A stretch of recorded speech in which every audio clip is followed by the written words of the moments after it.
This segment of Bears All Access is brought to you by CDW. People who get it with Tom Thayer, Jeff Joniak. Pleased to be joined by veteran tight end Cole Kmet here on Bears All Access on Chicago Sports Radio 670 The Score. Good to see you. Good Thanks for having me. Good to see you guys. The smile's still on the face because you know what? The pads haven't come on just yet. Nope. But tomorrow morning they will. Yep. So, Tom, we just spoke to a group up here at Hallis Hall today, and he said, I'm serious now.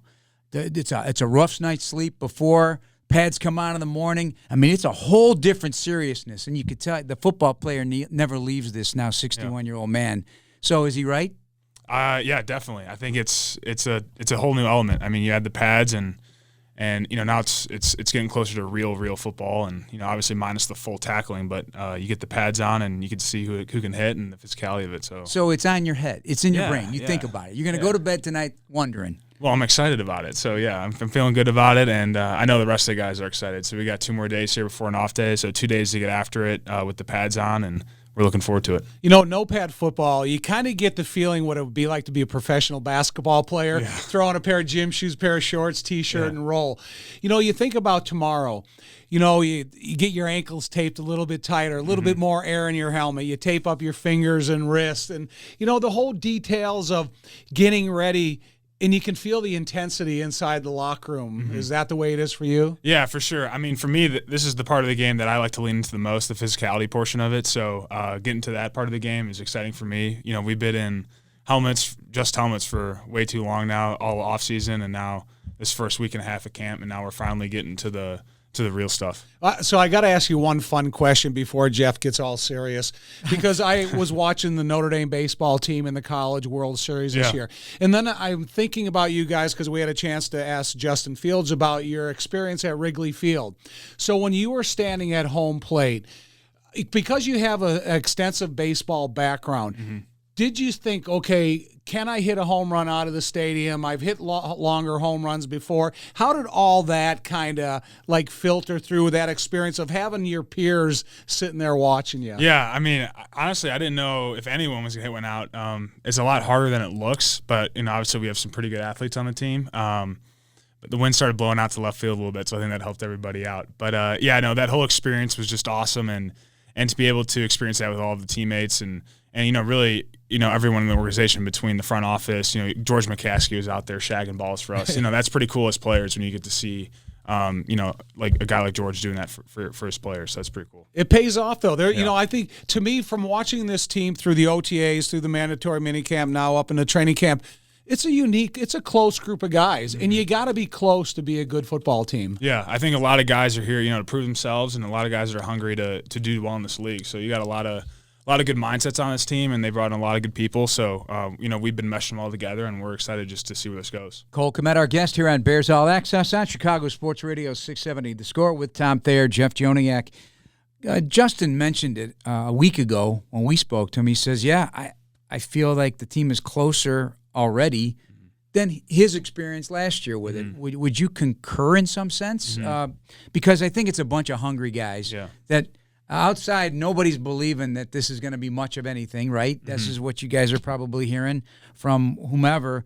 And I think that does bring people together for a common goal. But secondly, there's a lot of guys that are new. Yeah, I think a lot of new guys, first of all, a lot of guys hungry, like I said. And then, you know, another thing, a lot of young guys. So a lot of us are very similar in age. There's not a big disparity between veterans and, you know, younger guys. And so like last year, that was the thing, you know, the age gap was pretty big, but now you got a lot of guys who are kind of near the same age group, and, you know, we're all interested in the same type of things, and I think that naturally just brings us closer together. That's a great point, because there's a 10, 12-year gap at sometimes, and we don't think about it because we're 60 plus. Right. We don't think about it like you guys do. You guys are out playing a kid's game right here at a very professional, high level, of course, but conversations, marriages, kids, you're not in that ballpark right now. No, and a lot of guys aren't. So like that's kind of the thing, and that's what's pretty unique. Just a lot of young guys who are trying to make their imprint on this league and on this game. So a lot of hungry guys, and you know, we're meshing together, and this whole camp experience has been great so far. Those of us that are Bears fans, and we look at the tight ends room, so you have an 8-year vet, you have a 10-year vet, you're a 3-year vet. Yeah. But we expect you to be the leader of that tight end room. How is that How is that flowing in the tight end room? Is everybody accepted of your role on this team and how everybody else factors into it? Yeah, for sure. I think we got a guy, two guys, James, who's played his 8th year now, and Ryan in his 10th year, who have crazy experience in the league. So obviously you're listening to them and things that they do, and then me being in Chicago for my 3rd year, taking a step up in that leadership role, but. On us, it's just our room has been really meshing together, and those 2 guys in particular I've been having a lot of fun with and learning from so far. This is some of the speediest practices with no pads that I've ever seen of my whole life around the NFL. Yeah. Is there anybody that's kind of ticked you off to the point where you don't have to mention them? Almost Is there today. Anybody that's ticked you off enough where you going, okay, pads will be on tomorrow, or wait till get pads on? Because football is a great retaliation game. Yeah. There's a few guys. Let's just say we're excited for tomorrow. The offense is excited for tomorrow. We feel like the defense, they've been holding us here and there, and then they feel like we've been holding them. So with the pads on, it's a little harder to do with the jerseys flying around and all that stuff. So things are a little bit tighter and all those things. So I'm sure guys will get their retaliation. Your name's tomorrow. on the back of your jersey, so they know who you are. Yeah, it's going to be fun tomorrow. I'm looking forward to it. There was a little bit of after from our guy here. Yeah, not much. In between the whistle. Right, In between the whistle. It was all good. So he makes a great point. Names on the jerseys. I don't think we've ever seen that before in our time, and certainly his time. Do you know why they put them on? Was it explained, and how do you feel about it? Because in training camp, remember the old days? They had the stickers on the helmet. Right, just a piece of tape with your name on it. No, it was not explained. I think it makes the jersey look cool, so I don't have any qualms about it. And it's nice to see, maybe some of the younger guys, new guys, you don't really know the looks and their body types yet. You can see the last name on it and know who it was. So, it's good for players to see that too. All right, want to go down player by player, the tight end room. Let's talk about a little nugget. Let's all right. Yeah. We'll just go in order of that I have it in front of me. So Iowa State alum, myself, Chase Allen, had a really strong career in a really tight end heavy place there. Obviously, one was drafted high this year. What's your expectations for him? And I've been super impressed with his ability to pick up the offense so far, and just his football smarts. Obviously he's a little older coming into for his rookie year, but he's been a guy that has come to work every day, and you see his improvement from OTAs till now, and just the way he's picking up the offense and his comfort level with it. So I've been really impressed with Chase so far. Son of a coach, Terry Allen was the head coach. You can totally tell. In Northern Iowa. Totally tell. Yeah, I'll leave Tom to tackle one of the big guys that we just discussed that's caught his attention. They got over from the New York Giants, Big Tom. Yeah, Rice and John.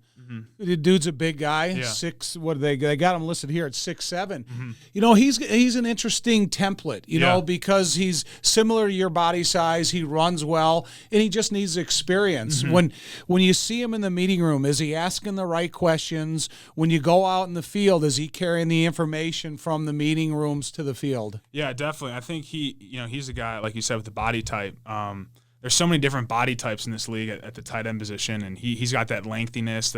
He's got really good explosion, and you can see that his ability to run down the field.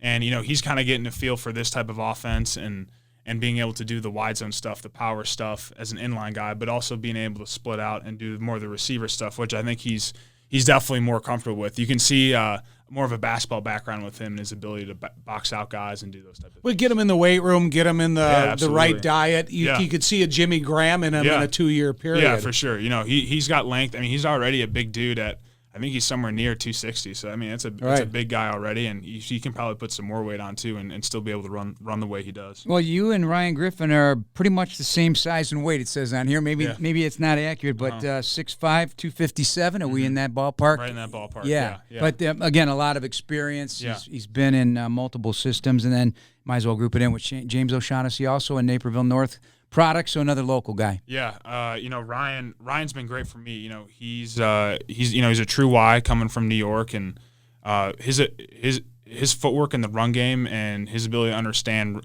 fronts and scheme and all that stuff is really impressive, and things that I've really just trying to learn from him. So he's been great, and then James has been around the block quite a bit, so he's seen some things in the league, and his ability to run. He's got some great twitch at the line of scrimmage.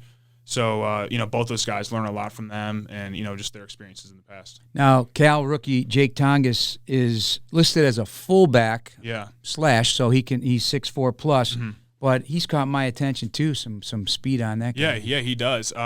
he doesn't go in our meeting rooms anymore. He's in the running back meeting rooms, but he'll be with us in practice. So he's kind of balancing that. That's a lot, and it's really hard on a guy that's just coming in and trying to learn everything. He's got to learn fullback, but in practice he's got to know all the tight end stuff to be able to execute tight end play with our depth there. So he's been doing really well, I think. I think that's a really hard job to do, to come in like that, and he's just been taking it on and doing the best he can. Absolutely, I think he's been doing great. Yeah.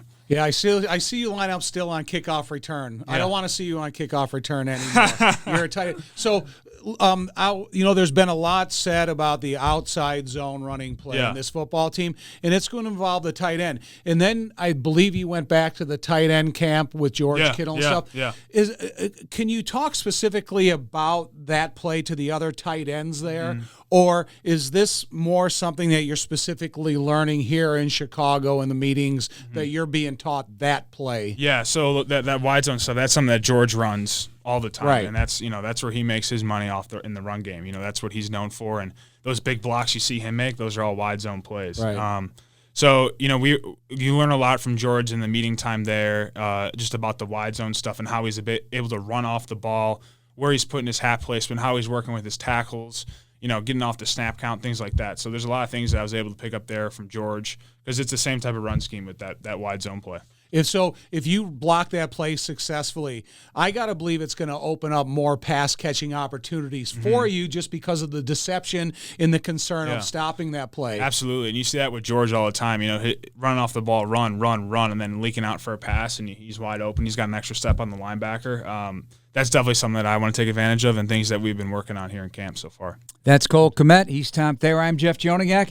One more segment to go with the veteran tight end after this break on Chicago Sports Radio 670 The Score.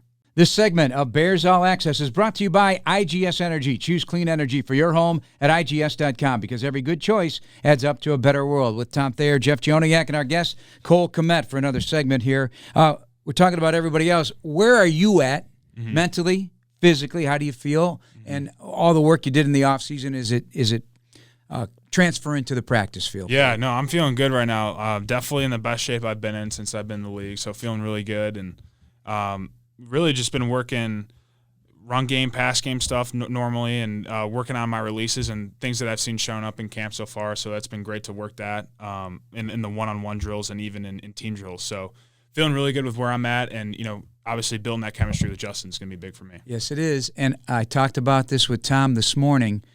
If I were to do a test of people, hey, how many targets did Cole Kmet have last season? I think it would have surprised them. It even surprised me after it's been months since I looked at it, but 93 targets.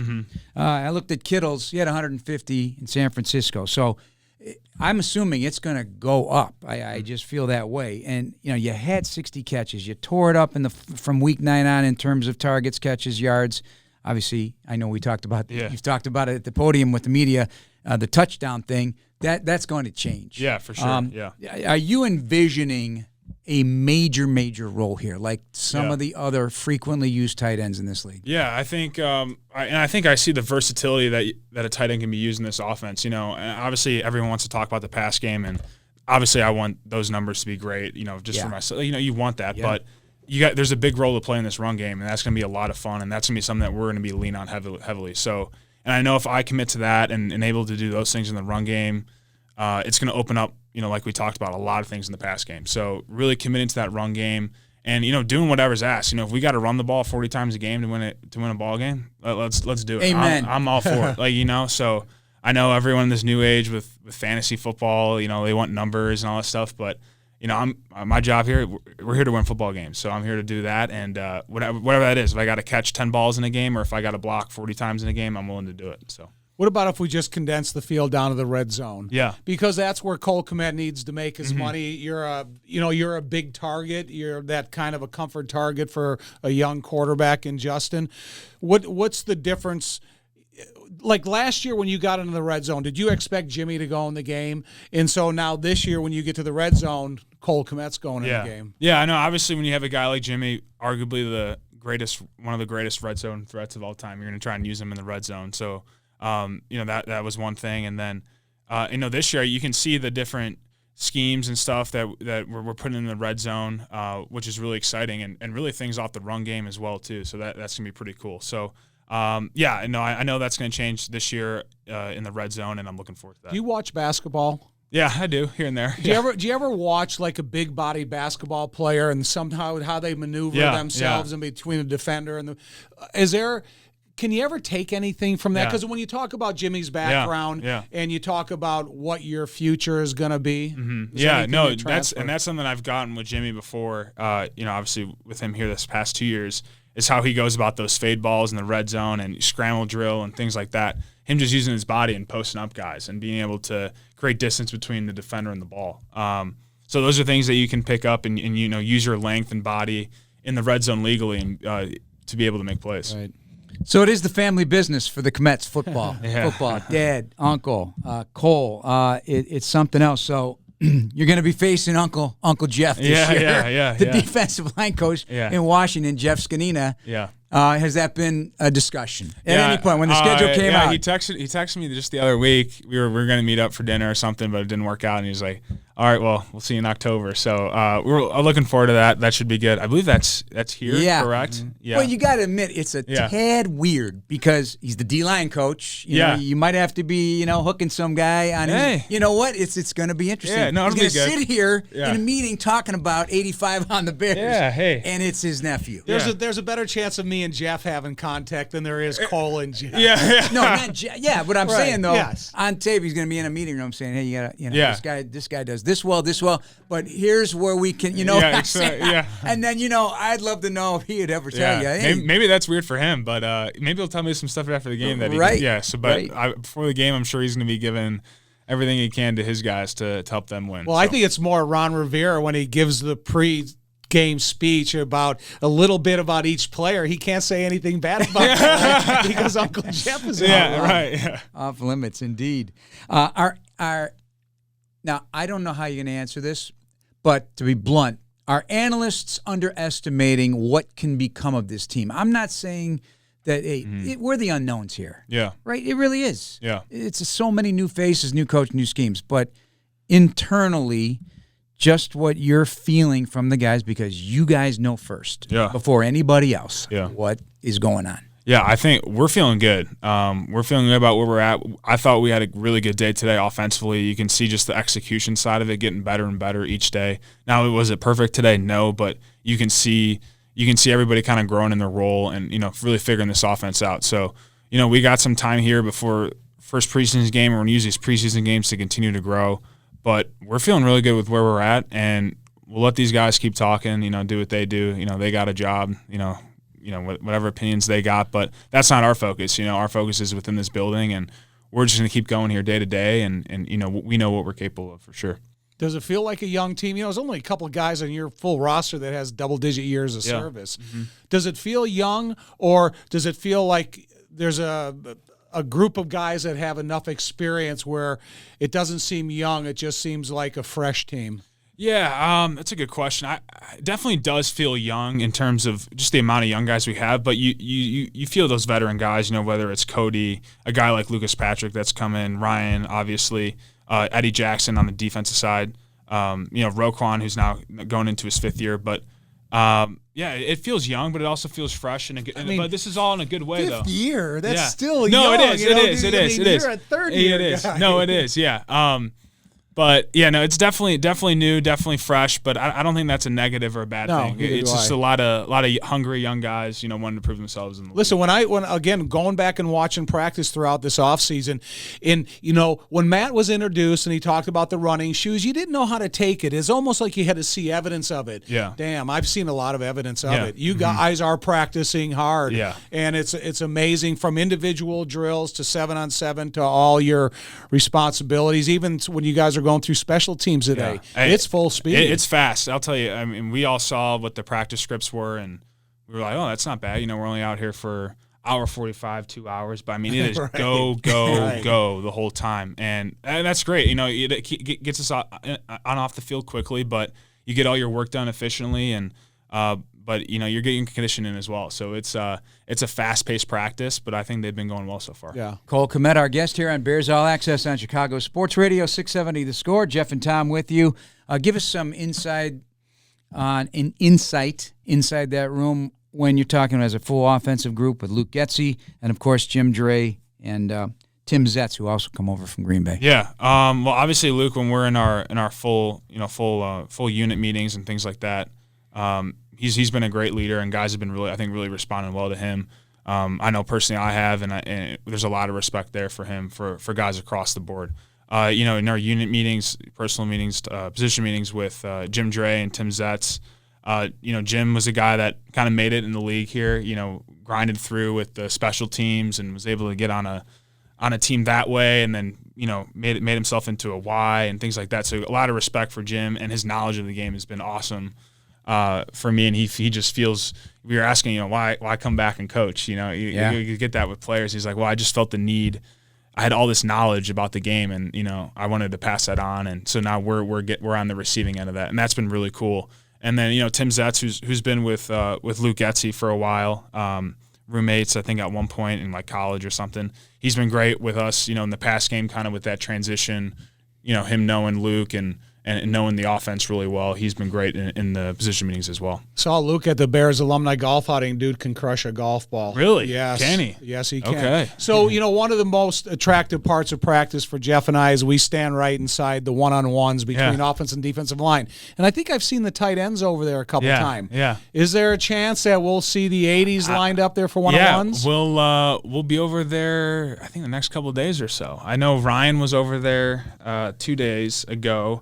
Now we're down a tight end, so I don't know how they're going to handle that. But definitely, we'll get our one-on-ones in. Listen, my advice to you: jump the snap count a little. just a half an instant. Boom, get the hands on. Yeah, exactly. I like that. Any good rookie performances going on as they enter into, not on the field, talking about in the meeting room and stuff? Anything going on? I did see a few things that snuck out. On the field and off the field, I've been really impressed with Brisker. He's been really good. He's patient. He's smart. He's a good player. And his performance was pretty good. He did a rap. I didn't understand one word he was saying, but he brought the energy. So that's all that mattered. Had a little flashlights, all that stuff. So that was pretty fun. Right. So that stuff is still going on. It is here in 2022. Yeah, we're allowing this fun stuff. Yeah, absolutely. I hear a lot of hooting and hollering in that auditorium. That's for sure. Also, on the field, because you're running into Brisker, obviously, but the juice that 2 second-round picks, like yourself, being a top 50 player in this league, there is as high as expectations as being a first rounder. I know they always talk about the pedigree of a first-round pick, but if you're top 50 in this league, top 60, there's something significant there. Anything that you cross over there and talk to those guys about it, the adjustments. Yeah, well, Jaquan Moore with him, just because whether we're doing one-on-ones, I'm trying to get more one-on-one reps against him in the pass game and things like that, and then transitioning over into team stuff.